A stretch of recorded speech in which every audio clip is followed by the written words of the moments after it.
નમસ્કાર, પ્રણામ, સ્વાગત છે તમારું એક નવા વિડીયોમાં। મિત્રો, આજની કહાની ખૂબ જ જ્ઞાનવર્ધક અને સમજવા લાયક કહાની બનવાની છે, તો તમને વિનંતી છે કે આ કહાની અંત સુધી ધ્યાનથી સાંભળજો અને પસંદ આવે તો વિડીયોને લાઈક, શેર અને નવા હોય તો ચેનલને સબસ્ક્રાઇબ જરૂરથી કરજો। તો ચાલો શરૂ કરીએ આજની કહાની। મિત્રો, દરેક માતા પિતા પોતાના પેટ પર પાટા બાંધીને પોતાના સંતાનોને પાળી પોષીને મોટા કરે છે અને સંતાનોની તમામ જરૂરિયાતો પૂરી કરે છે, પરંતુ એના બદલામાં સંતાનો તરફથી મા બાપને શું મળે છે એની અદ્ભુત સમજ આપતી આ કહાની છે।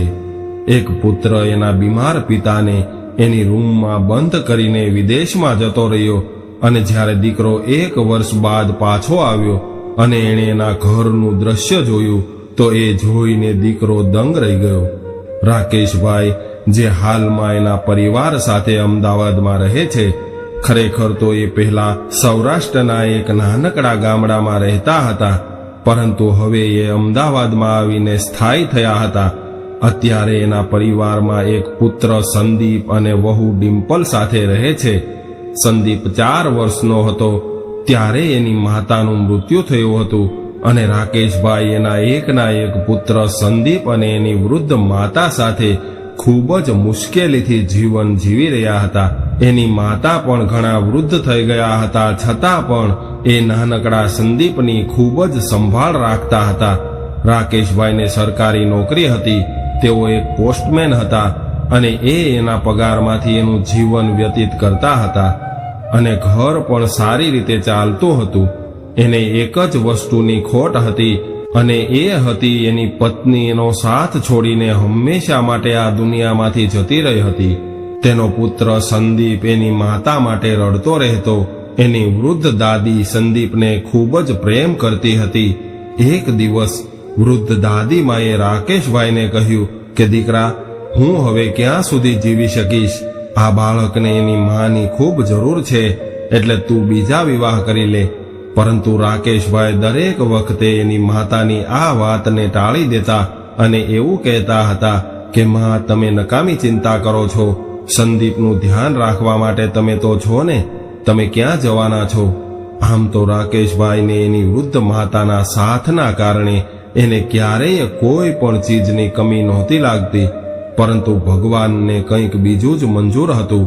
એક દિવસ એની માતાને હાર્ટ એટેક આવ્યો અને એનું અવસાન થઈ ગયું। હવે રાકેશભાઈ અને એનો પુત્ર સંદીપ એકલા રહી ગયા હતા। હવે તેઓ એકલા રહેતા હતા। આમ તો રાકેશભાઈને બીજા 2 ભાઈઓ પણ હતા, પરંતુ એ ભાઈઓ એમની પત્નીઓ સાથે અલગ અલગ રહેતા હતા। એના ઘરના ભાગલા પડી ગયા હતા અને રાકેશભાઈના હિસ્સામાં એની માતા આવી હતી અને હવે એ પણ આજે આ દુનિયા છોડીને જતા રહ્યા હતા। એની પત્ની તો એને પહેલા જ છોડીને જતી રહી હતી। હવે રાકેશભાઈ અને એનો પુત્ર એકલા રહી ગયા હતા। રાકેશભાઈ માટે એના પુત્ર સંદીપનું પાલન પોષણ કરવું ખૂબ જ મુશ્કેલ બની રહ્યું હતું અને રોજ પોતાના બાળકને શાળાએ મૂકીને આવ્યા બાદ તેઓ જ્યાં ત્યાં પત્રો પહોંચાડતા હતા અને સાંજે વહેલા ઘરે પહોંચી જતા હતા। ત્યારબાદ બાળક સાથે સમય વિતાવતા હતા। ઈશ્વરની કૃપાથી એના પાડોશીઓ પણ દયાળુ સ્વભાવના હતા અને જ્યારે રાકેશભાઈ એના ઘરમાં ન હોય ત્યારે પાડોશીઓ એના દીકરાનું ખૂબ સારી રીતે ધ્યાન રાખતા હતા અને એને ખાવાનું પણ આપતા હતા। હવે આવી રીતે ધીરે ધીરે સમય પસાર થવા લાગ્યો, પરંતુ સમયની સાથે સાથે મુશ્કેલીઓ પણ વધતી જતી હતી। એક દિવસ એના ભાઈ અને ભાભીએ એને બીજા વિવાહ કરવા માટે સૂચન કર્યું, પરંતુ બીજા વિવાહ કરવા માટે રાકેશભાઈ હંમેશા ના પાડી રહ્યા હતા। પણ આજે આ વાત એને યોગ્ય લાગી રહી હતી। એમણે વિચાર્યું કે હું ક્યાં સુધી સંદીપને આમ એકલો મૂકીને કામ પર જતો રહીશ? અત્યારે એની દેખભાળ કરવા માટે એને માની ખૂબ જરૂર છે। આવું વિચારીને રાકેશભાઈએ એના ભાઈને કોઈ સારી છોકરી શોધવાનું કહ્યું અને એના ભાઈએ પણ એની સલાહ મુજબ એક છોકરી શોધી લીધી અને કહ્યું કે રાકેશ, કાલે તારે મારી સાથે છોકરી જોવા આવવાનું છે અને તને પસંદ આવે તો આપણે તારા વિવાહનું નક્કી કરી નાખીએ।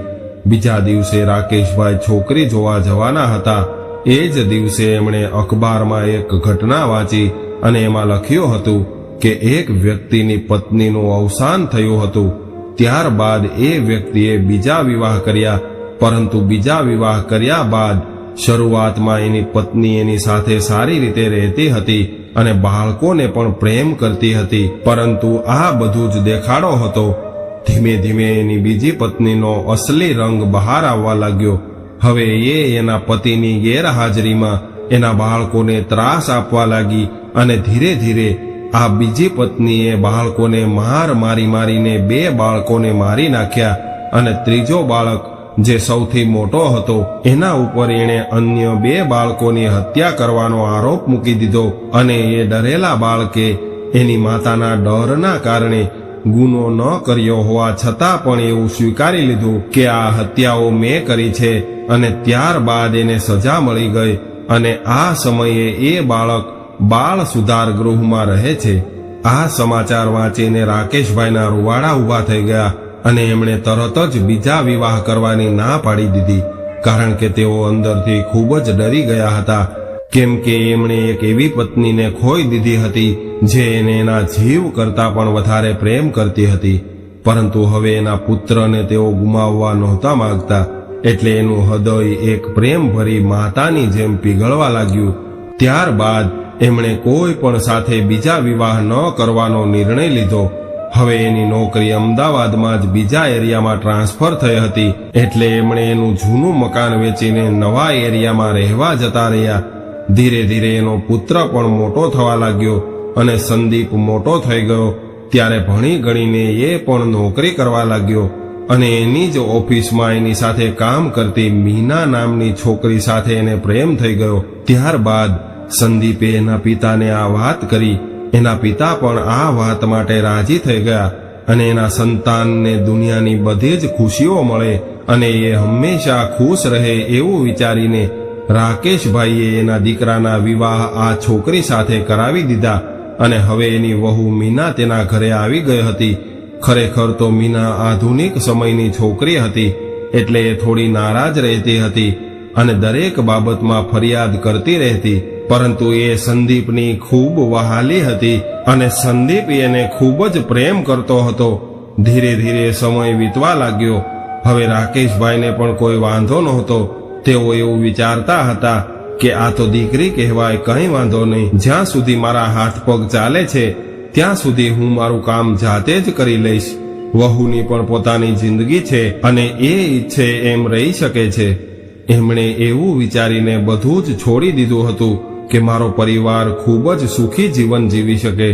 ઘરમાં કોઈ પણ પ્રકારનો કલેશ નહોતો, પરંતુ એક દિવસ ઘરની ખુશીઓને કોકની ખરાબ નજર લાગી ગઈ અને એક એવો બનાવ બન્યો જેનાથી રાકેશભાઈનું જીવન બદલાઈ ગયું. એ દિવસે મીના બાથરૂમમાં કપડાં ધોતી હતી અને એ નીચે જમીન પરથી સાબુ લેવાનો ભૂલી ગઈ અને આખા બાથરૂમમાં પાણી ભરાઈ જવાના કારણે અને સાબુના લીધે બાથરૂમના ફ્લોર પર ચિકાસ ફેલાઈ ગઈ હતી અને ત્યારે જ રાકેશભાઈ નહાવા માટે બાથરૂમમાં ગયા અને બાથરૂમમાં ચિકાસના લીધે તેઓ લપસીને નીચે પડી ગયા. નીચે પડતા જ તેઓ બેહોશ થઈ ગયા અને જ્યારે સંદીપ અને મીનાને આ વાતની જાણ થઈ ત્યારે બંનેએ એને ઉપાડીને હોસ્પિટલમાં દાખલ કર્યા અને ત્રીજા દિવસે જ્યારે રાકેશભાઈ હોશમાં આવ્યા અને એને ખબર પડી કે એનું અડધું શરીર લકવો મારી ગયું હતું, જેના કારણે તેઓ બોલી પણ નહોતા શકતા અને હાથ પગ ઉપાડવામાં પણ અસમર્થ હતા. આ જોઈને એની આંખોમાંથી આંસુ વહેવા લાગ્યા. ત્યારે જ સંદીપ એના પિતાને આશ્વાસન આપીને કહેવા લાગ્યો કે પિતાજી, તમે રડો નહીં, અમે છીએ ને તમારી સાથે, અમે તમારી સેવા કરશું. પરંતુ કહેવાય છે ને કે કોઈ પણ વ્યક્તિ બીમાર પડે ત્યારબાદ એની સેવા કરવાવાળા વ્યક્તિઓ 2-5 દિવસ સેવા કરે છે અને ત્યારબાદ આવી સેવાથી થાકવા લાગે છે અને એનાથી નફરત કરવા લાગે છે. એવા લોકો તો ભાગ્યે જ જોવા મળે છે જેઓ એના અંતિમ શ્વાસ સુધી કોઈની નિસ્વાર્થ સેવા કરતા હોય. રાકેશભાઈના દીકરાએ વાયદો તો કરી નાખ્યો, પરંતુ હવે એ નિભાવશે કે નહીં એ જોવાનું રહ્યું હતું. ધીમે ધીમે થોડા દિવસો વીતી ગયા અને રાકેશભાઈને હોસ્પિટલમાંથી રજા આપવામાં આવી અને એના ઘરે લાવવામાં આવ્યા. હવે ધીમે ધીમે 2-4 દિવસ પસાર થયા બાદ એની વહુ અને પુત્ર સાથે મળીને પિતાજીની સેવા કરવા લાગ્યા. પરંતુ ધીમે ધીમે એની વહુના દિલમાં એની સેવા કરવામાં કંટાળો આવવા લાગ્યો. એ પિતાજીની સેવાથી કંટાળી ગઈ હતી. હવે એને આવી હાલતમાં જોઈને એને ઉબકા આવતા હતા, એટલે એની સેવા કરવાથી દૂર ભાગવા લાગી અને ધીરે ધીરે મીનાએ એના સસરાની સેવા કરવાનું બંધ કરી દીધું અને પિતાજીની સેવાની બધી જ જવાબદારી એના નોકરને સોંપી દીધી. અને નોકર તો આખરે નોકર હોય છે, એ પણ શું કરે, એને જેટલો સમય મળતો હોય એટલો સમય પિતાજીની સેવા કરતો અને ત્યારબાદ એ તેના અન્ય કામમાં લાગી જતો. અને જો એ બીજા કામ પણ ન કરે તો મીના એને ઠપકો આપીને આખો દિવસ સંભળાવતી રહેતી. અને જ્યારે સાંજે સંદીપ ઘરે આવતો ત્યારે એનું જીવન પણ હરામ કરી દેતી. એને વારંવાર સલાહ આપતી હતી અને વારંવાર એને તારો બાપ કહીને સંબોધિત કરતી રહેતી. એટલે સંદીપ પણ એની પત્નીની આવી વાતોથી કંટાળી ગયો હતો અને એ પણ એના પિતાજીની સેવા કરીને થાકી ગયો હતો. રાકેશભાઈ પણ પોતાની આવી હાલત પર રડવા લાગ્યા હતા. એને એવું લાગતું હતું કે મારો પુત્ર અને વહુ મારી સેવા કરશે, પણ હવે કંઈક બીજું થઈ રહ્યું હતું. હવે રાકેશભાઈ એના પુત્ર અને વહુને બોજ સમાન લાગવા લાગ્યા હતા. તેઓ ઘરના કચરા જેવા લાગવા લાગ્યા હતા. એક એવો કચરો કે જે દિવસે ને દિવસે દુર્ગંધ મારવા લાગ્યો હતો અને લોકોને વહેલી તકે ઘરમાંથી બહાર ફેંકી દેવાનું મન થાય એવો કચરો બની ગયા હતા. એક દિવસ એની વહુ મીનાનો ભાઈ અને ભાભી મીનાના જન્મદિવસ નિમિત્તે મીનાના ઘરે આવ્યા હતા. મીનાનો જન્મદિવસ ખૂબ જ ધામધૂમથી ઉજવવામાં આવી રહ્યો હતો અને ત્યારે રાકેશભાઈ વ્હીલચેર પર બેઠા હતા. ત્યારે જ રાકેશભાઈને ટોયલેટ લાગી હતી અને તેઓ કોઈને કહી શકતા નહોતા. ઘરના બધા જ લોકોને એના ચહેરાનો હાવભાવ જોવાનો પણ સમય નહોતો અને જન્મદિવસની પાર્ટીમાં જોર જોરથી ડીજે વાગતું હતું. બધા જ લોકો આનંદથી નાચવામાં વ્યસ્ત હતા. અમુક લોકો અલગ અલગ પ્રકારની મીઠાઈઓ ખાઈ રહ્યા હતા, પરંતુ રાકેશભાઈ તરફ જોવાનો કોઈ પાસે સમય નહોતો. અંતમાં રાકેશભાઈ સહન ન કરી શક્યા અને ત્યાં જ વ્હીલચેર પર એના કપડાં બગડી ગયા. જ્યારે એની આસપાસમાં મળની દુર્ગંધ આવવા લાગી ત્યારે લોકો આશ્ચર્યમાં પડી ગયા કે આ દુર્ગંધ ક્યાંથી આવી રહી છે. એટલે મીનાએ એના સસરા તરફ જોયું. એના સસરા ખૂબ જ દયનીય સ્થિતિમાં આંખો નીચે કરીને સતત રડી રહ્યા હતા. આ જોઈને મીનાને એના પર બિલકુલ દયા ન આવી અને ઉલટાની ગુસ્સે થઈને એને એના સસરાને ગાલ પર જોરદાર થપ્પડ મારી દીધી અને એને ઢસડીને બાથરૂમમાં પટકી દીધા. રાકેશભાઈ બાથરૂમમાં નીચે પડી ગયા અને જોર જોરથી રડવા લાગ્યા. ત્યારે મીનાએ એના નોકરને એની આ બધી જ ગંદકી સાફ કરવાનું કહ્યું અને ગુસ્સાથી પગ જમીન પર પછાડવા લાગી અને એના રૂમમાં આવીને એના પતિ સંદીપને જેમ તેમ બોલવા લાગી કે હવે તો બહુ થઈ ગયું. આટલા બધા મહેમાનો સામે તારા બાપે મારી આબરૂના ધજાગરા કરી નાખ્યા છે. હવે તો મારે આ ઘરમાં કોઈ ખુશી મનાવવી પણ મુશ્કેલ થઈ ગઈ છે અને મારે આ ડોસાની ગંદકી રાત દિવસ જોવી પડે છે. આશ્ચર્યની વાત તો એ હતી કે રાકેશભાઈના પોતાના પુત્રને પણ એના લાચાર પિતા પર જરાય દયા ન આવી અને જ્યારે બધા જ મહેમાનો ત્યાંથી જતા રહ્યા ત્યારે સંદીપ એના પિતા પાસે આવીને ગેરવર્તન કરવા લાગ્યો અને એને ખરી ખોટી સંભળાવવા લાગ્યો. એ જ સમયે એક ગરીબ નોકરે રાકેશભાઈના ગંદા થયેલા શરીરની સાફ સફાઈ કરી અને એને સારા કપડાં પહેરાવીને એની વ્હીલચેર પર બેસાડીને એના રૂમમાં લઈ ગયો અને ત્યાં પણ એણે એના શરીર પર તેલનું માલિશ કરી આપ્યું અને ત્યારબાદ ભોજન કરાવ્યું. આ નોકર એના પુત્ર કરતા ખૂબ જ દયાળુ હતો. જો કે એ રાકેશભાઈની સેવા માત્ર એટલા માટે કરતો હતો કે એને એના બદલામાં પૈસા મળતા હતા, કેમ કે એ ખૂબ ગરીબ હતો. પરંતુ રાકેશભાઈના પુત્ર સંદીપને એના પિતાએ બધી જ સંપત્તિ આપી હતી અને એને સંપૂર્ણ સુખ આપ્યું. એની દરેક મનોકામના પૂર્ણ કરવા માટે એની માં બનીને આખું જીવન ભાગતા દોડતા રહ્યા. રાકેશભાઈ ક્યારેય પણ શાંતિથી બેસ્યા નહોતા. રાકેશભાઈએ પોતાનું આખું જીવન એના પુત્ર માટે સમર્પિત કરી દીધું હતું. આજે એ જ દીકરાને એના પિતા એક બોજ સમાન લાગી રહ્યા હતા. આ દીકરા કરતા તો એનો નોકર સારો હતો. ભલે ને એ થોડા પૈસા માટે સેવા કરતો હતો, પરંતુ એ દિલથી એની સેવા કરતો હતો.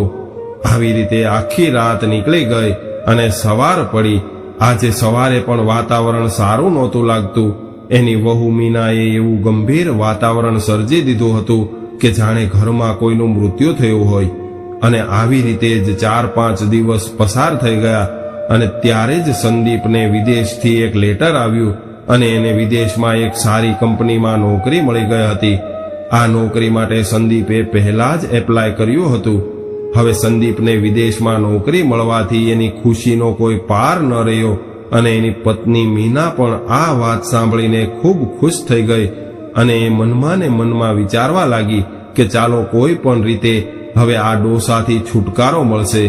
હવે સંદીપ અને એની પત્ની વિદેશ જવાની તૈયારીઓ કરવા લાગ્યા અને 10 દિવસમાં એના વિઝા પણ બની ગયા અને સંદીપ અને એની પત્નીએ બધો જ સામાન ભેગો કરીને પોતાના રૂમમાં રાખી દીધો અને પોતાના રૂમને તેમજ બીજા અગત્યના રૂમને તાળું મારી દીધું અને ત્યારબાદ પોતાના પિતાજીને પણ એક રૂમમાં બેસાડી અને એ રૂમને પણ બહારથી તાળું મારી દીધું અને એના પિતાના રૂમની ચાવી એના નોકરને આપીને કહ્યું કે તું મારા પિતાજીનું ધ્યાન રાખજે અને એને સમયસર ખવડાવતો રહેજે.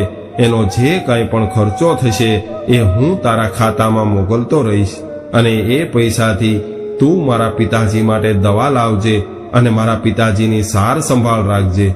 સંદીપ એના પિતાની બધી જ જવાબદારી એના નોકરને આપી અને એની પત્ની સાથે ખુશીથી એનો સામાન લઈને એરપોર્ટ જવા રવાના થઈ ગયો. હવે એના ઘરમાં માત્ર નોકર અને રાકેશભાઈ રહી ગયા હતા. એનો નોકર એક સારા સેવકની જેમ એના માલિકની સેવા કરવા લાગ્યો અને નોકર રાકેશભાઈની સેવામાં કોઈ કમી રાખવા નહોતો માંગતો. એ દિલથી રાકેશભાઈની સંભાળ રાખતો હતો.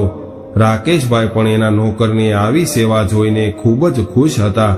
એક દિવસ સવારે રાકેશભાઈને દવા આપવાનો સમય થઈ ગયો હતો અને રાકેશભાઈને દવા ભોજન કર્યા બાદ આપવાની હતી.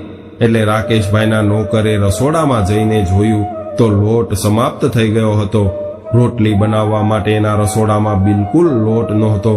એટલે નોકરે વિચાર્યું કે કંઈ વાંધો નહીં, હું હમણાં જ બજારમાં જઈને લોટ ખરીદીને લઈ આવું અને રાકેશભાઈ માટે રોટલી બનાવીને એને ખવડાવી દઉં. આવું વિચારીને નોકર રાકેશભાઈને એના રૂમમાં બેસાડીને બહારથી તાળું મારીને બજારમાં ગયો અને બજારમાં જઈને લોટ અને સાથે બીજી અમુક જરૂરી ચીજ વસ્તુઓ ખરીદી અને હવે જ્યારે એ બધી જ વસ્તુઓ લઈને પાછો આવતો હતો ત્યારે અચાનક એક કાળમુખા ટ્રકના ડ્રાઈવરે ટ્રક ઉપરથી કાબુ ગુમાવ્યો અને નોકરને ટક્કર મારી દીધી.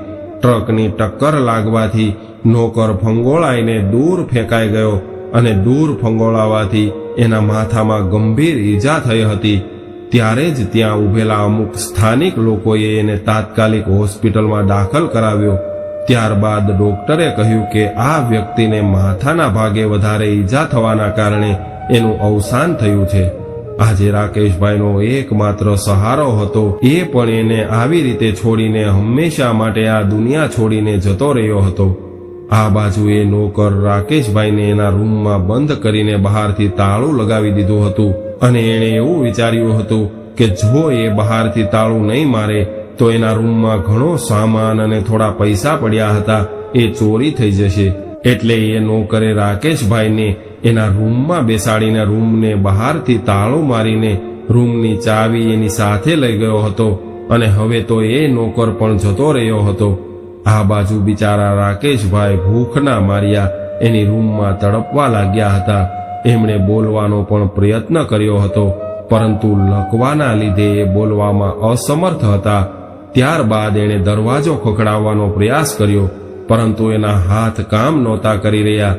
ત્યારબાદ એણે ઘરમાં પડેલા સામાનને પછાડીને અવાજ કરવાની કોશિશ કરી પરંતુ એનો અવાજ પણ બહાર નહોતો જઈ રહ્યો કે જેનાથી કોઈ એનો અવાજ સાંભળી શકે.